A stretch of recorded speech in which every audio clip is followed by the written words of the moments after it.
secret because I only got 30 minutes, by the way, and I love to fucking talk, by the way. Is it okay if I curse? Fuck it, you already paid me, so they paid me. You stop, right? Anyway, I won't curse any more than I have to, but I worked on Wall Street from New York, so the most common word after "the" is fuck, so it tends to drop out sometimes. Anyway, let me get into it, right? I want to talk about not just sales. I want to talk about this idea of like, how important is it to be a so-called sales person? Because one of the biggest misses that I've seen, and you guys speak all over the world, all different types of groups of people, and the one common theme in any event I'm invited to that's my own is people looking to be more successful. They want to make more money, they want to feel better about it. And I think one of the big misses is that sometimes entrepreneurs really don't view themselves as being salespeople. Like, I'm an entrepreneur, but I'm not, I want to say there's something wrong, there's something like negative, a connotation about that it cheapens them in some way. But the fact is that, sales, persuasion is the single most important skill, bar none. Not the only skill you need for success, but it is the single most important skill, bar none. The ability to get people to say yes. And by the way, if you lack that skill, or if in your heart of hearts you don't feel comfortable, you don't think you possess it, what it ends up doing, it undermines you, it trips you up, it stops you from taking action. Because, your brain is smart, right? At least pretty much everyone is, right? You're smart, and you start saying to yourself, if I'm not out there and I don't feel comfortable communicating, you really are missing that one skill, and you say, why do all the hard work? Why should I risk my capital? And so forth, and you don't take action.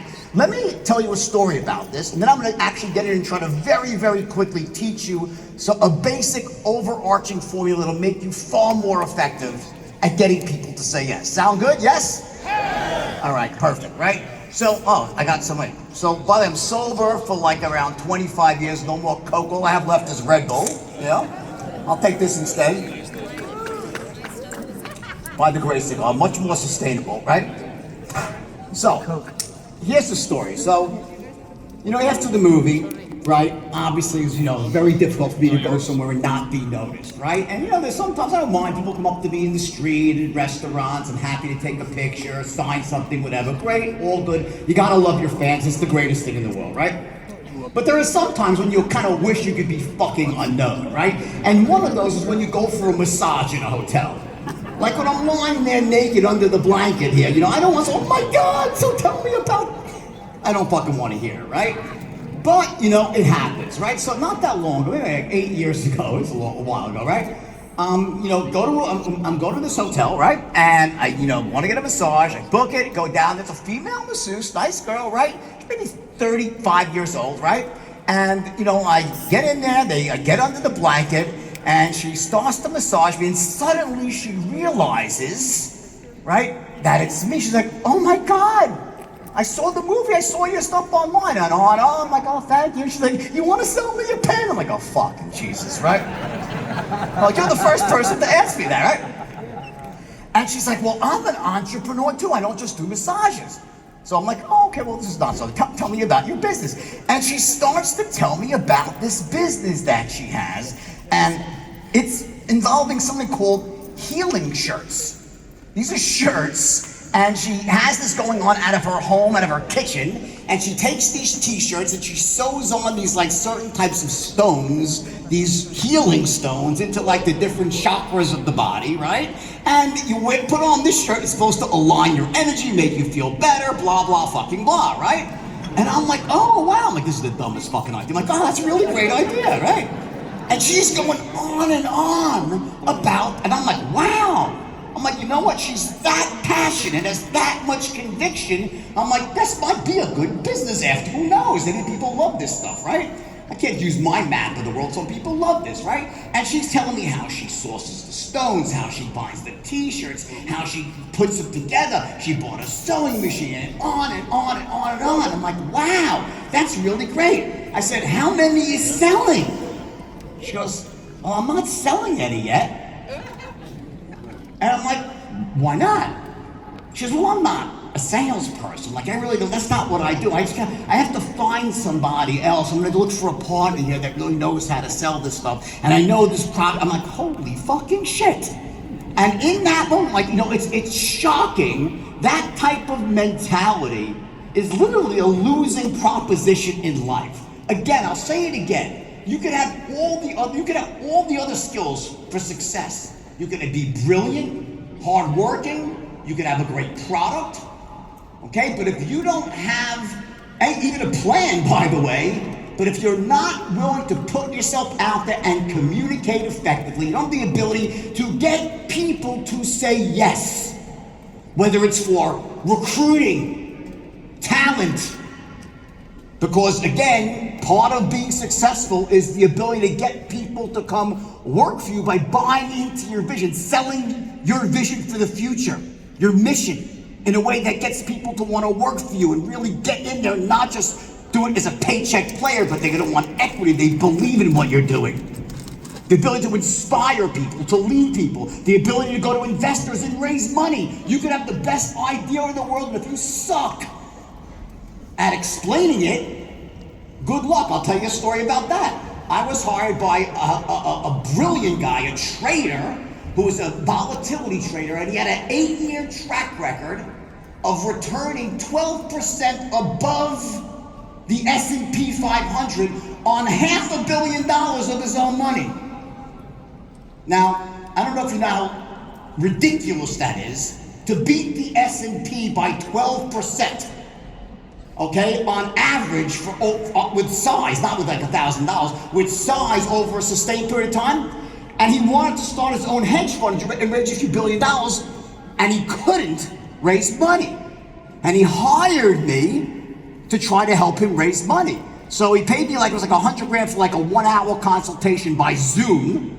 Okay, he's a very wealthy guy, all right? And over 1 hour, he's explained to me what he does, and I am really sophisticated when it comes to the stock market, as you can fucking imagine, and financial issues. After 1 hour, I didn't know what the fuck the guy was doing.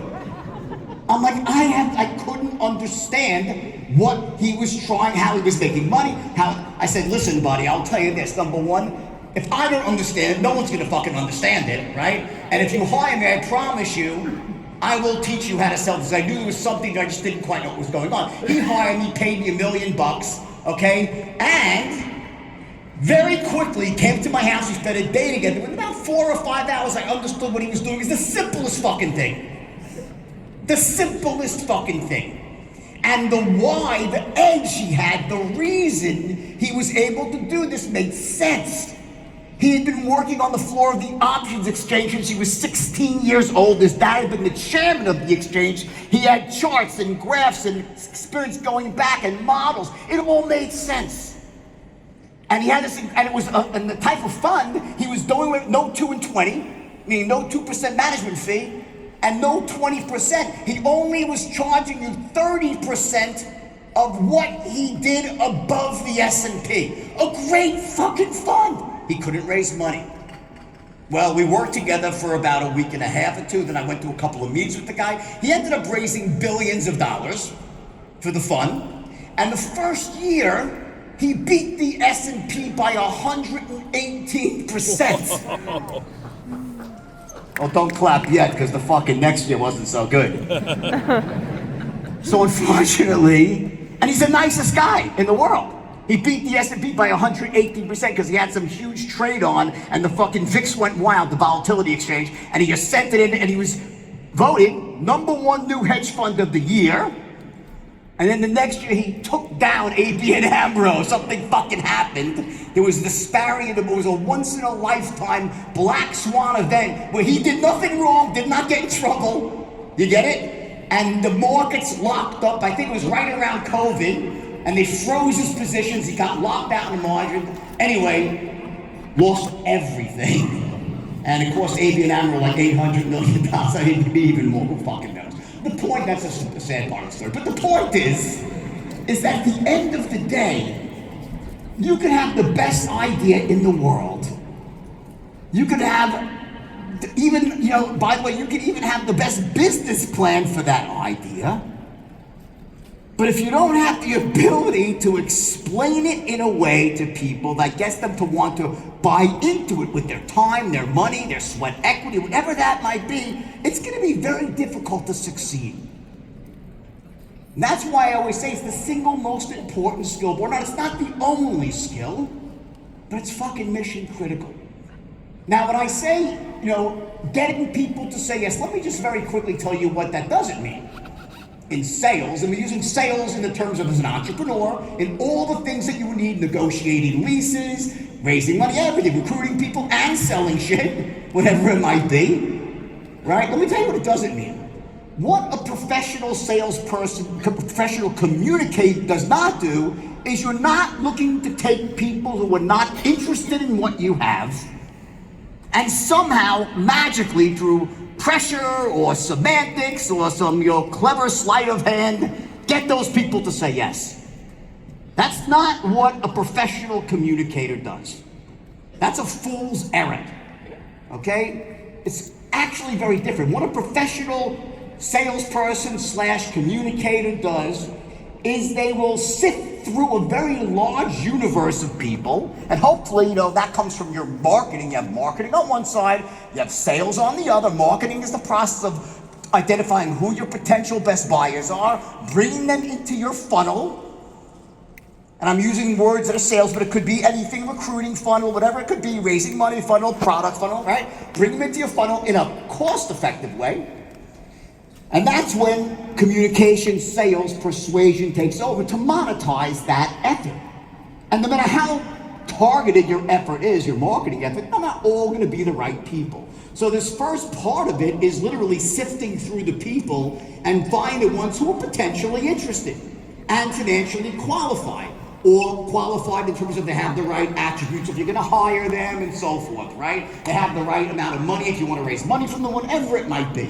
So there's these two sides to it, right? There's the marketing, brings the people in. You want to sift through that, but you're not looking to so-called pitch or try to close everyone. You don't turn no into yes. It's one of the biggest mistakes young salespeople and young entrepreneurs, young recruiters make, and they will spend so much time on people who have no fucking intention of ever participating in whatever it is they're trying to get them to say yes to.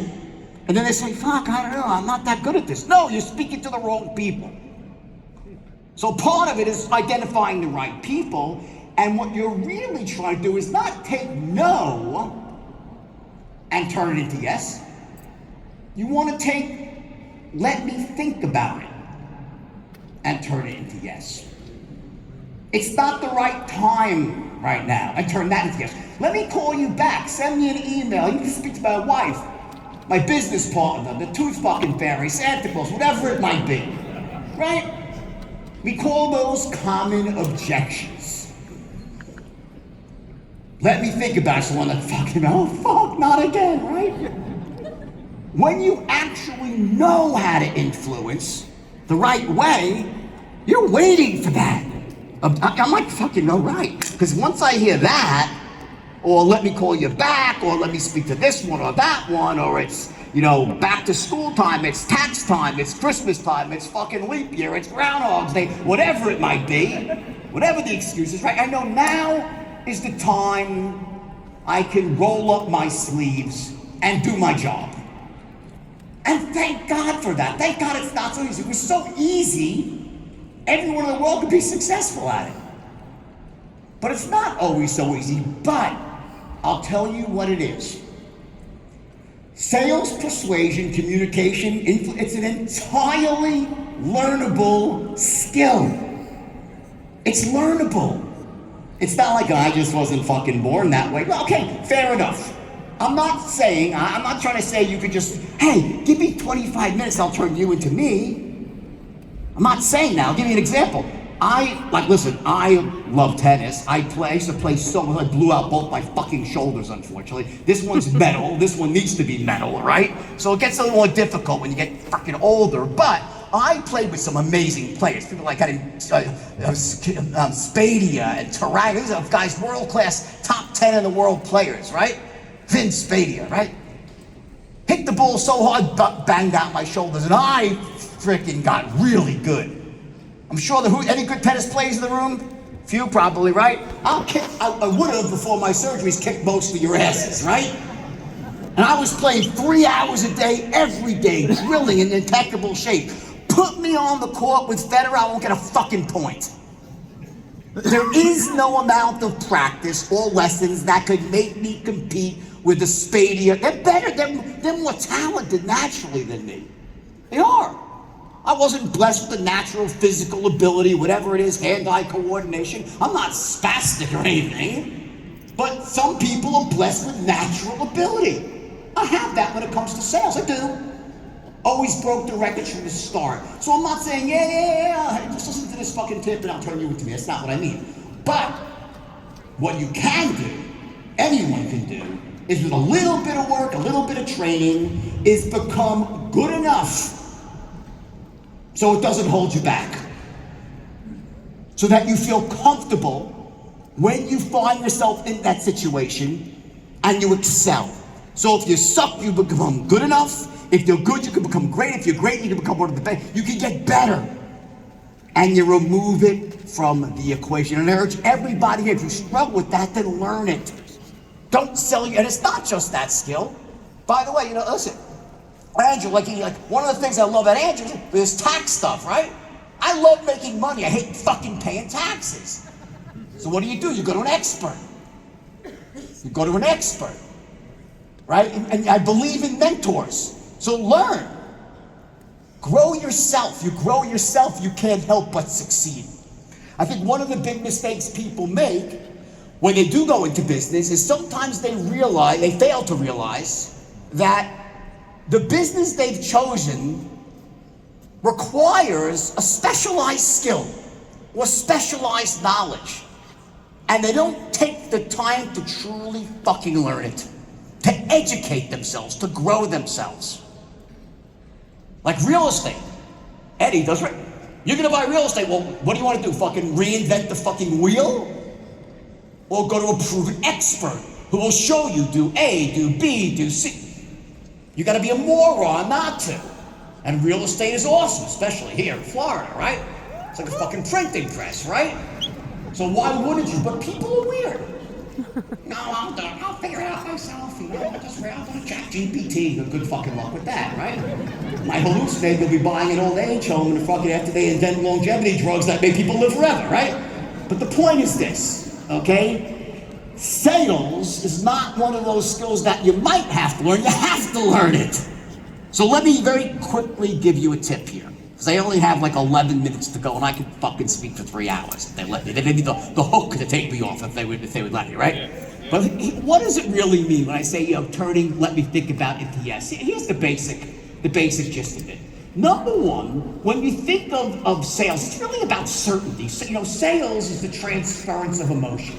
And the primary emotion you're transferring is the emotion of certainty. So really quick, if there's a marker here, there is a marker here, perfecto. Okay, watch. So we'll do this real quick. Watch this thing, a 1 and a 10, a continuum of certainty. 1 means someone is not certain at all. I think it's the biggest piece of shit, your idea. And a 10 is absolute certainty. So let's say you're pitching somebody on investing in your company. And after you're done giving them the presentation, they say to themselves, that is the fucking biggest piece of shit I've ever heard. This company has no shot of working. It's a stupid idea. It's a stupid business plan. It'll never scale. It makes no fucking sense. It's gonna be probably out of business before it starts in business. That would be a 1, right?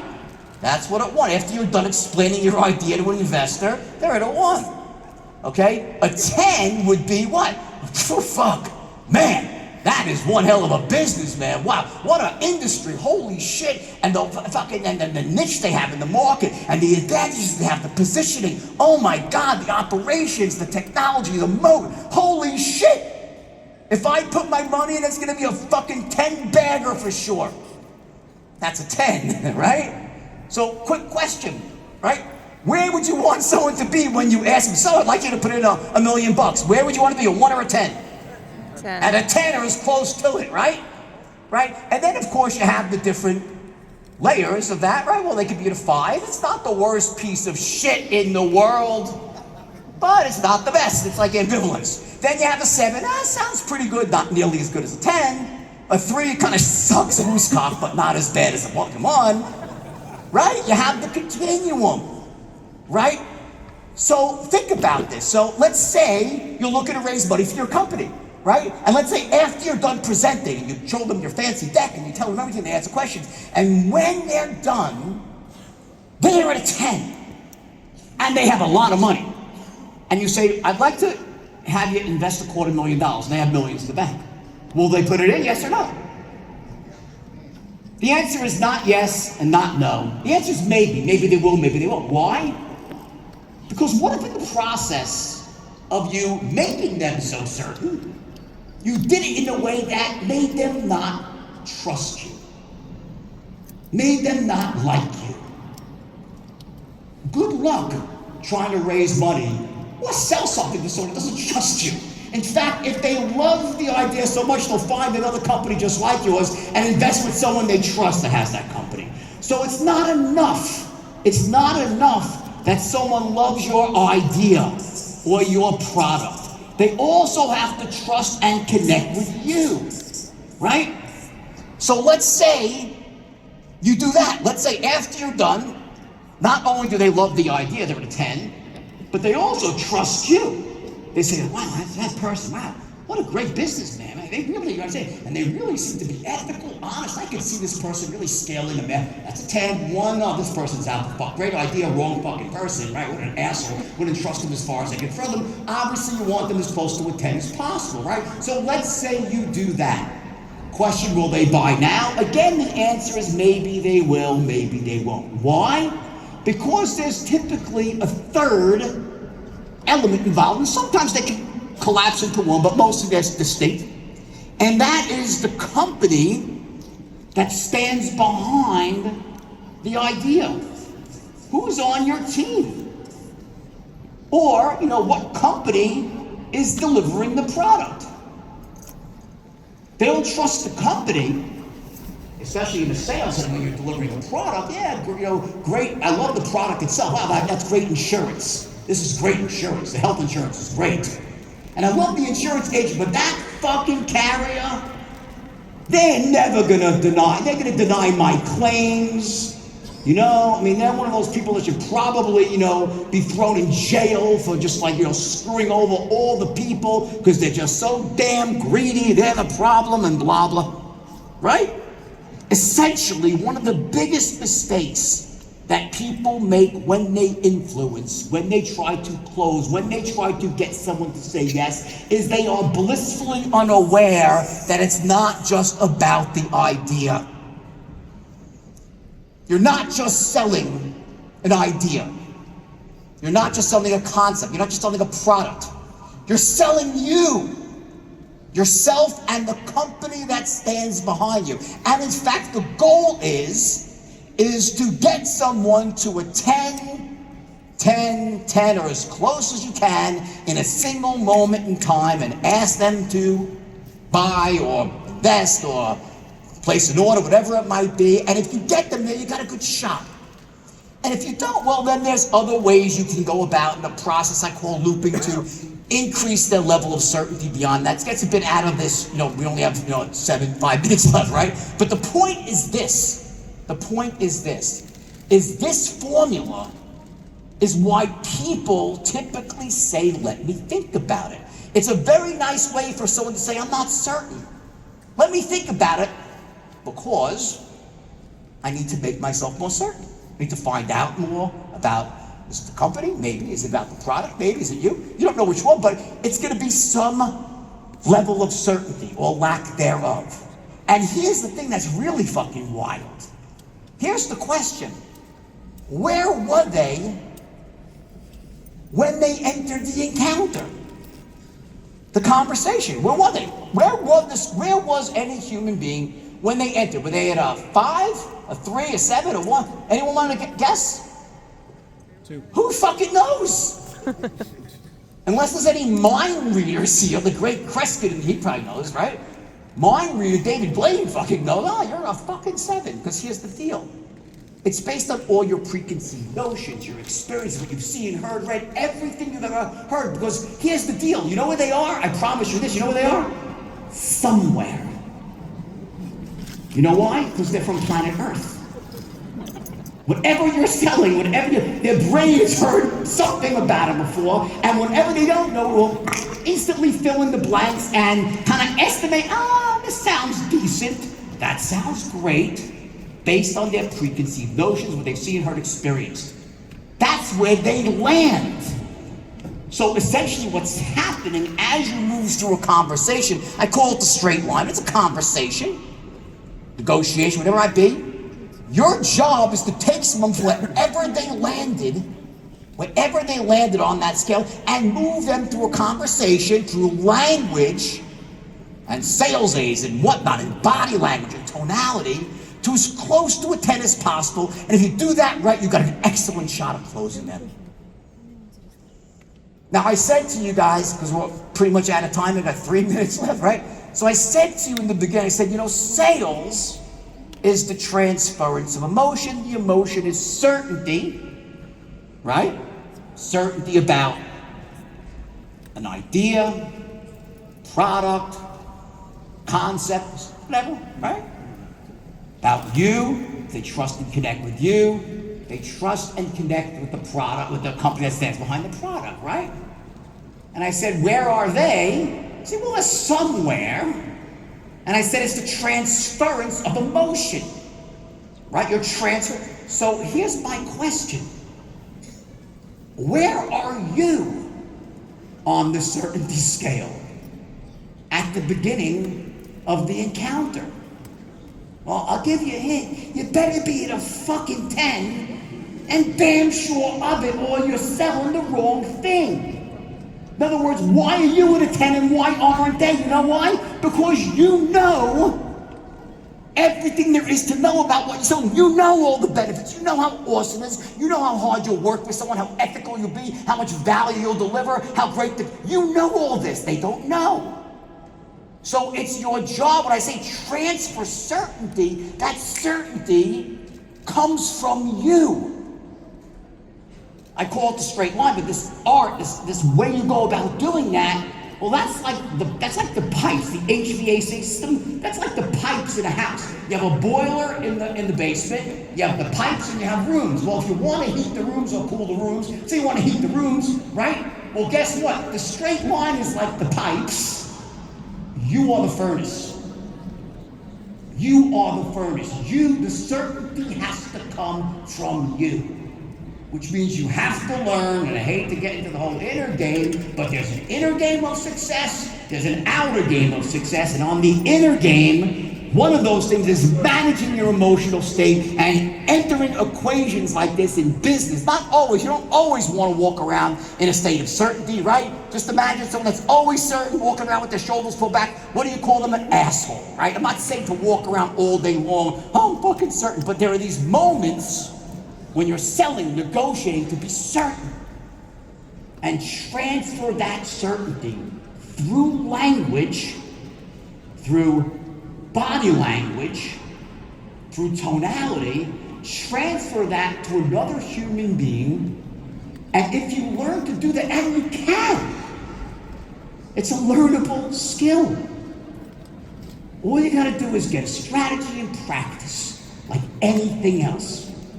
And I'll close with this. One of the things I think people miss sometimes with success is like so much of it is the ability to get yourself to do the shit you know you gotta do, even when you don't feel like doing it. Heck yeah. Not once in a while, but every fucking day. I'm an expert at that. I'm really good at that. My wife will tell you, she says, how the fuck do you do that? I'm really good at getting myself to do things I hate, because it's necessary. And it's for the greater good. And I don't really hate them, I just don't really enjoy them always. But maybe I fucking do, and I'm just a glutton for punishment. But the poem fucking over. Anyway, listen guys, that's the secret. Learn this stuff, and I would really strongly suggest get mentors for this. Get mentors. If you're looking to invest in real estate, get a mentor. You make a lot of money, you don't want to pay a lot of taxes, get a mentor. right? You owe it to yourself, you owe it to the people you love. I believe every person deserves to be great. And you know what? The fact that you're in this room means you're 98% of the way there. That's the hardest fucking part, is getting in this room. From here, it's a lot of hard fucking work and holding yourself to the highest. I love you all. Thank you so much. Take care.